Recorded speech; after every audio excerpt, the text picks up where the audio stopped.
Hello everyone, welcome to एप्टी Guru and maths फंडा में फिर से आपका स्वागत है। तो आज मैं कुछ वैल्यूज याद करवाना चाहूंगा आपको कंपाउंड इंटरेस्ट के केस में। कंपाउंड इंटरेस्ट में जैसे कई लोग बहुत फास्ट फास्ट करते हैं, तो कुछ तो रेशियो का मेथड है, एक प्रॉपर मेथड, वो भी हम डिस्कस करेंगे किसी अलग फंडा में। ओके, बट यहां कुछ वैल्यूज आप याद कर सकते हैं जिससे बहुत फायदा होता है स्पीड में। ओके, तो देखेंगे कौन सी वैल्यूज आपको याद करनी है। ये स्टैंडर्ड वैल्यूज का एक चार्ट मैं कह रहा हूं, एक टेबल आप याद रखेंगे। ओके, ये कंपाउंड इंटरेस्ट के केस में है सिर्फ।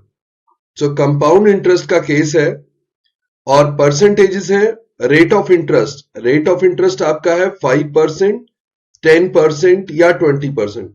ये बहुत ज्यादा यूज होती है वैल्यूज, तो उसी के लिए हम याद कर रहे हैं। तो 2 इयर्स में टोटल इंटरेस्ट कितना मिलेगा, या 3 इयर्स में, ओके, इयर्स कह सकते हो, इंटरवल्स कह सकते हो, 2 इंटरवल्स में, 3 इंटरवल्स में और 4 इंटरवल्स में कितना आपको टोटल इंटरेस्ट मिलेगा, वो आप याद रखेंगे। तो 5% के केस में 2 इयर्स में या 2 इंटरवल्स में आपको 10.25% इंटरेस्ट मिलता है। 3 इयर्स में 15.76% इंटरेस्ट मिलता है, राइट, परसेंटेज।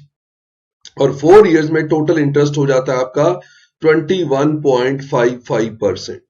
अगर आप ये पहले ही याद रखेंगे तो इससे काफी बेनिफिट मिलता है, आप बहुत जल्दी आंसर कर देते हैं।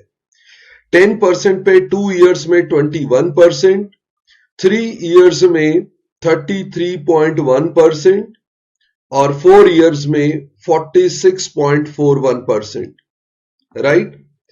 और ऐसे ही 20% पे 2 इयर्स में 44% और 3 इयर्स में 72.8%। बस इतना आप इंपॉर्टेंट रखें, इसको छोड़ दें, राइट। 5% और 10% के लिए 2, 3 और 4 इंटरवल्स और 20% के लिए 2 और 3 इंटरवल्स। ये आप डेटा अगर पहले ही याद रखते हैं, राइट, आपको पहले ही पता है, तो बार बार कैलकुलेट करने की जरूरत नहीं पड़ती, राइट। ये बहुत ही इंपॉर्टेंट हो जाता है, राइट। मैं आपको एक एग्जांपल दे देता हूं किस तरह से ये यूज होता है, राइट। तो सपोज करो किसी भी प्रिंसिपल में, राइट, प्रिंसिपल कुछ भी दिया हो सकता है। लेट से मैं बहुत आसान प्रिंसिपल ले लेता हूं, लेट से 10,000 रुपीज, राइट। अब क्या है, आपका रेट ऑफ इंटरेस्ट है 10% per annum, right. 10% per annum आपका रेट ऑफ इंटरेस्ट दे रखा है।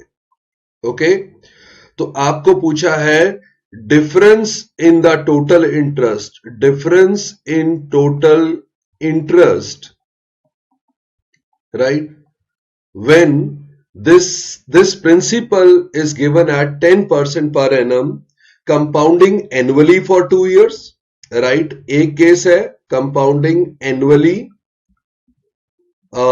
okay, annually for 2 years, और एक केस है कंपाउंडिंग हाफ ईयरली